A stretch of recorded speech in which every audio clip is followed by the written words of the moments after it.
তুই আজিকা কাইচা হেনা কৰিয়া চাপতিয়া ধৰছ মোৰ মাওক। কবি দীপাংকৰে। চাৰিও কাটি আন্ধাৰ আজিকা কিছুই দেখা নাযায়।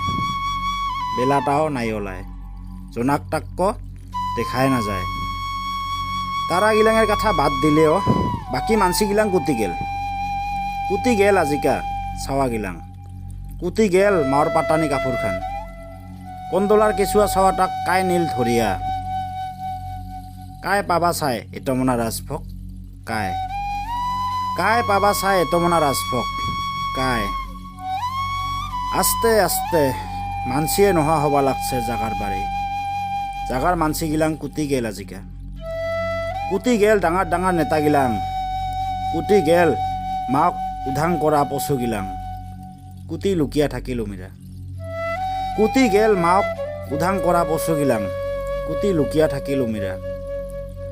কাৰ জাগা আইগ কাই খাইল আজিকা। কাৰ জন্যে আজিকা হলুং গৰীব চেংৰা। কিসের জন্যে তুই আজিকা কাইচা হেনা করিয়া চাপতিয়া ধরছ মোর আদরের মাওক। কিসের জন্যে তুই আজিকা কাইচা হেনা করিয়া চাপতিয়া ধরছ মোর আদরের মাওক। কিসের জন্যে কাই দিবা পাবি এর উত্তর গ।